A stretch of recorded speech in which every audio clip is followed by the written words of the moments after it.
What's good, everybody? It's Big Game James back in the building. Just gonna make a quick video. Um, I don't even know what the title of this video is, but I guess this is just I'm just talking. I ain't got no plan on this video. I'm just talking and just basically talking about my feelings with this team and just the fans and whatever. Number one, I know it's not gonna stop, but I'm just tired of this Dak Prescott thing. I'm tired of hearing him every freaking day in the media from fans who don't like him, who do like him. Man, yesterday was just crazy. Like, all we talked about was Dak. Did he throw the ball this way? He threw 2 interceptions. He's not the guy. Like, bruh, like I made a tweet on my Twitter. I've seen elite quarterbacks go to the Super Bowl. And I've seen not so elite quarterbacks get to the Super Bowl. Main thing is, it's a team game. Your quarterback, I'll take for instance like Joe Flacco when he went crazy when the Ravens went to the Super Bowl, had that run and won the Super Bowl, right? I don't know, Joe Flacco at that time, maybe he might have been elite, but he only had like about 3-4 years, and Colin Kaepernick was only like a 3-year quote unquote elite player, and then it was over. So you really didn't, to me, have really two elite quarterbacks, like for the long term. You feel me? And guess what? They were there. Why? Because you had a damn good defense on both sides of the field. You had running game. Kaepernick was a dual threat. Like, you feel me? Like, it's a team game. I don't care about that contract. I know a lot of y'all do. I don't care about that contract. He ain't even like one of the top paid QBs no more. Stop worrying about if he's elite or not. The dude didn't play bad yesterday. He threw a couple picks, but we saw what it was. Noah Brown said, it was me. I dropped it. And stop crying about Noah Brown. You feel me? Like, why are you going to Noah Brown? You can go to CeeDee Lamb or Tony Pollard or those guys. I get that. But bruh, you playing the NFL, dude. Like, that's we've been doing that since Little League. You football. You try to catch it like this, it's gonna bounce off you. That's always been taught. If you come and that ball comes like this, it's gonna cradle right in here and it's gonna pop up off you. It is, especially if he's throwing it down and you're trying to cradle it. Unless you put your arms over it like that or cup it like this, it's gonna bounce off of you every time. You have to come in when somebody's, and I'm not saying I'm like the elite guy, but I did play receiver. But when you're coming down, you gotta open them hands up. Take that ball down and then bring it into your chest. It's hard, but if you practice it, you can definitely do it. I ain't saying I'm better than Noah Brown or nothing like that. And I ain't even trying to tell Noah Brown nothing because he's in the NFL and I'm not. So don't think I'm Mr. Know-It-All right here. But I'm just saying that's an elementary catch. No disrespect to Noah Brown, but you play in the NFL, that's a catch you got to make. No, I don't care if it's CeeDee Lamb, whoever, Tony Pollard, because if he dropped it, they'd have been like, oh, he ain't the number one. That's why he ain't the number one, because he dropped it. You feel me?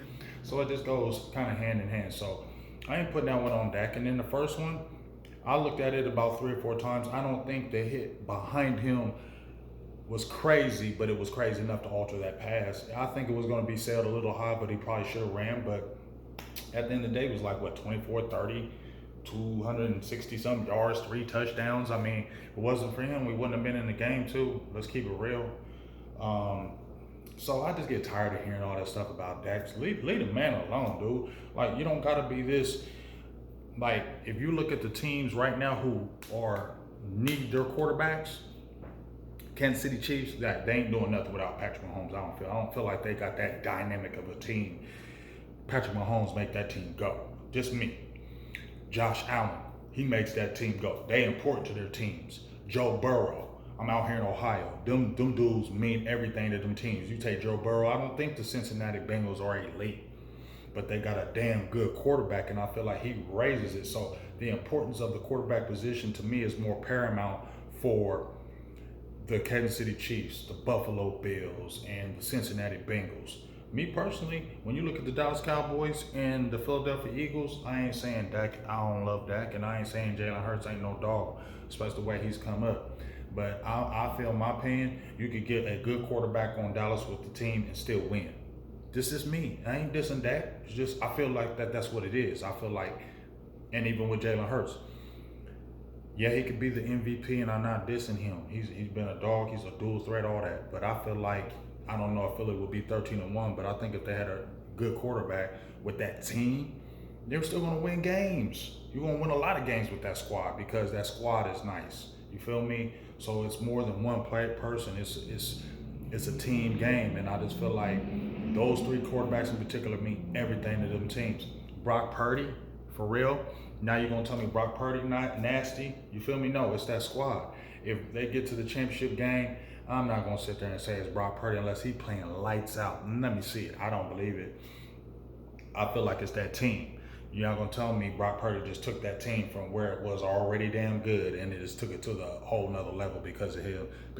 No, he got a whole good damn team. And when Deebo Samuels get back, they got a good squad. Feel me? So I just get tired of hearing about that. Also on my mind is Micah Parsons. I love Micah. I love what he does. I love his attitude. I love what he brings to the table. People was hating on him yesterday saying, oh, he didn't have a great game. Woo-de-woo. Yeah, he did. I mean, he had 10 hurries. He had 1 sack. He had 1 hit on the quarterback. He had 10 hurries, and he had a recover fumble. I mean, the man is rushing. He's playing multiple positions. You feel me? But the one thing I want Micah to do, which he probably never do, and probably never listen to me, but I do want him to tone it down a little bit with that chatter. I like to talk trash like the next man, but I don't feel like I'll go out intentionally to talk trash to somebody. I will talk trash if you bring it to me. Like, I don't want to come out and talk trash to a person because I feel like I don't do that. But if somebody says, like when I used to hope somebody say, make a shot at me, stay down. It's on after that. It's on after that. I'm talking the rest of the game. I'm on your ass. I'm in it. That's all I needed was to really take my edge to a whole different level. And then I'm on it after that. But I don't intentionally go out there just to do it, you feel me? And maybe he's not intentionally going out there to do it too. But in my opinion, I wish he would tone it down a little bit because I said in a video, they're going to start holding you to the fire to your words, Micah. I said that in a video probably about 3 weeks ago. And when he said, in that Green Bay game, we ain't going to give up no more leads after Dak Prescott get his lead. We ain't giving up no more leads. My first thing was, and I think I tweeted this on Twitter, don't say that, Micah, because you know what? This is social media. Social media haters will take that tweet, keep it in their back pocket, and wait for you lose a lead, like it happened in Jacksonville. And what were they bringing up? Micah said they weren't going to give up a lead no more. Micah said when they get a 2-touchdown lead, see, you can't do that in social media nowadays. Like just like when they was with the Brittany Griner or whatever, I ain't even talking about that. The whole matter is social media is a demon. And the haters keep everything you say, everything you do, and they just try to bring up stuff because they ain't got no life. So stop talking like that to me in that media. Stop talking like that because they're going to hold everything to you say to the fire. That's why I don't listen to DeMarcus Lawrence. You feel me? I don't listen to D-Law. Everybody think I hate on him. I really don't. I think he talk too much. And your actions don't back up your words, in my opinion. Yeah, you been playing lights out, but you still only got 6 sacks. You was a non-factor yesterday against them Jacksonville Jaguars. You missed Trevor Lawrence on a couple plays because you're not athletic, bendy enough. If somebody makes an inside move on you right quick, D-Law is always sliding past him because he don't have the ability with them hips to change that direction anymore because he's older, you feel me? But he's the first one always in there chirping like, nah, we ain't doing this. Nah, we on this. Nah, we on that. He always saying what we on, but you speaking for the team. But when the team don't play the way you do and you don't step up and play, people gonna hold you to the fire. I know I do. I can't. I'm gonna keep it real. I'll keep D-Law to the fire. Yeah, two whole hurries yesterday. Non-factor. You feel me? So I'm just telling one love Micah just to not talk as much because they're gonna hold you to everything, Micah. They're gonna hold you to everything you say. So nobody's telling you not to be that openness and that great personality you have. But just that talking the trash with the teams and all that, just stay quiet about that because they holding everything to you and they listen to every word you say. And if you say anything to the contrary to what these haters are doing, they come right on social media and they're gonna attack you, bro. You wanna listen to that? So that's just my opinion. Chill out so they leave you alone. And then Kelvin Joseph, my last 2 things. Kelvin Joseph, I know he got ate up last night. I've been trying to advocate for him, trying to be positive because I ain't never been in Kelvin Joseph's corner. When they drafted him, I didn't want him. Asante Samuel, who was I wanted, he's going through his struggles his second year, but I still overall think he's a better corner than Kelvin Joseph because of this.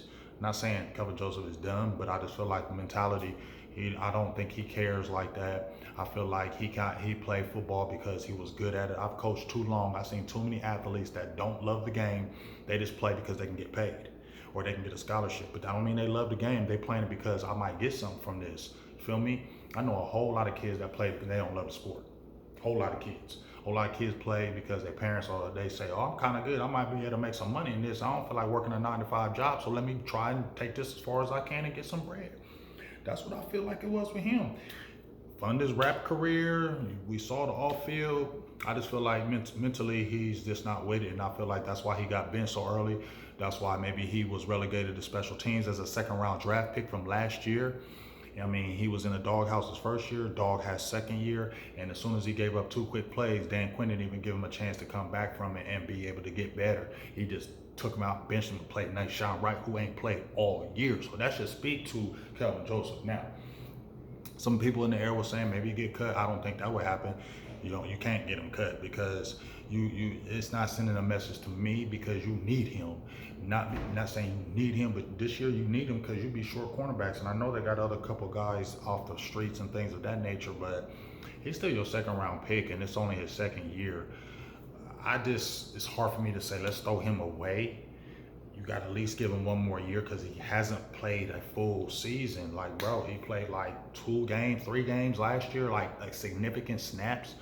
He played none this year, no significant snaps, and then he got thrown in the fire. Make no excuses for him, but I'm just saying, are we saying that's the evaluation of Kelvin Joseph, like 6 games in 2 years? That's okay, well, 6 games in 2 years, he's trash, let's get rid of him. I don't think that's a fair evaluation of no Kelvin Joseph. Do I feel like he might be a bust? Yeah. But I'm saying you got to give him every opportunity, just like Deshaun Wright. You drafted him in the 3rd round. You drafted Kelvin Joseph in the 2nd round last year. Unfortunately, for Anthony Brown and Jordan Lewis, we get it, but you got to see what they got. I mean, as bad as he got cooked yesterday, and let me understand this, I love DaRon Bland. He's nice. He's going to be a playmaker. He's going to be a dog. But he got targeted 12 times yesterday. 12 times, 7 completions against him. It was only for like 63 yards, but he did give up a touchdown as well. But nobody wanted to talk about that. Understand what I'm saying? I'm not dissing no DaRon Bland. I love him, but understand they pick and choose who they like. If you felt like Kelvin Joseph was in doghouse and you really didn't like him, you're just going to naturally be negative towards him. Everybody loves the darling DaRon Bland, so you're going to give him a longer leash because he's made some plays. He's got like 4 interceptions. He's made plays. You feel me? He had an interception yesterday too. He's making plays, so you give him a little bit more leash where Kelvin Joseph, you won't. But I don't think that's really fair. You got to give good evaluations for everybody. And I think Deshaun Wright and Kelvin Joseph need to be evaluated the rest of this year to see if you move on from them next year. You got to see it. You got to find out. So if the growing pains are right now, it is what it is. You can't hide them. And then just my thing on the team as a whole. That's why I don't drink the Kool-Aid with this team. I've seen this before. I said they were going to be 12-5. If you list at our Best of Enemies podcast with me and Joe Castro, Joe said Eagles were going to be 14-3. I said Cowboys were going to be 12-5 again. I think they are. However the schedule went, they had the talent. Last year I was a Kool-Aid drinker. At the end of the season, I was a Kool-Aid drinker because I felt like they had it. This year, after that, last year, I'm not ever drinking Kool-Aid again for this team. Never. Do I get excited because I love my team? Yes. But I'm not drinking no Kool-Aid on the squad because of the Jacksonville's games like that. The Green Bay Packers, they still do those same things that I've seen before. And I said it's up to them. It's up to Dallas. You feel me? And we can talk about the Kellen Moores and the Dan Quinns and the Mike McCarthy's, but it don't matter what we say. For real. It does, but it don't, because Kellen Moore ain't going nowhere this year, and he may not go nowhere next year. And just one last thing. I told y'all, fire Kellen Moore. That's what we're saying, right? Fire Kellen Moore. Who they gonna get? Tell me. They're gonna get the same type of coordinator. They have a certain type of coordinator they like in Dallas, and it's their type of guy. Just like Stephen Jones said, the players, they're their type of guys. They're gonna get their type of coordinator. They're not gonna get no dynamic coordinator like we be seeing the Kyle Shanahan's and your boy McVay and all these guys that are innovators. They're not coming to Dallas. because they're gonna get handcuffed. They're gonna not be able to have the freedom. And as much as people don't like Kellen Moore, I feel you. I get it. He did goofy stuff. I posted on my thing. But you best believe that front office that's the way they probably want it. So when we say, oh, get rid of Kellen Moore, who they gonna get? They're gonna get the same type of person, straight up, and you're still gonna be frustrated. They have the one type of person they want, and that's what it is. So we'll see. Big game Saturday. We'll do our Best of Enemies podcast. We're gonna do the thing with that. We're gonna do a live show, play-by-play, I believe, with Joe Castro. Check out our big round table. Me, Rome, J Tuck, Joe Castro, Lord Brunson, Mikey, I believe he's a beast, and JC. They're gonna probably come at us. So, but check that out Tuesday, Dallas Mavs. Wednesday, and I got a great interview dropping probably Friday with Justin Murray, defensive end. So make sure you check that out as well. So just my kind of thoughts on it, kind of all over the place, but it is what it is. So check it out tomorrow. Best of Enemies, I believe, round table, all that good stuff. You know what it is. Big Game James, I'm out. Peace.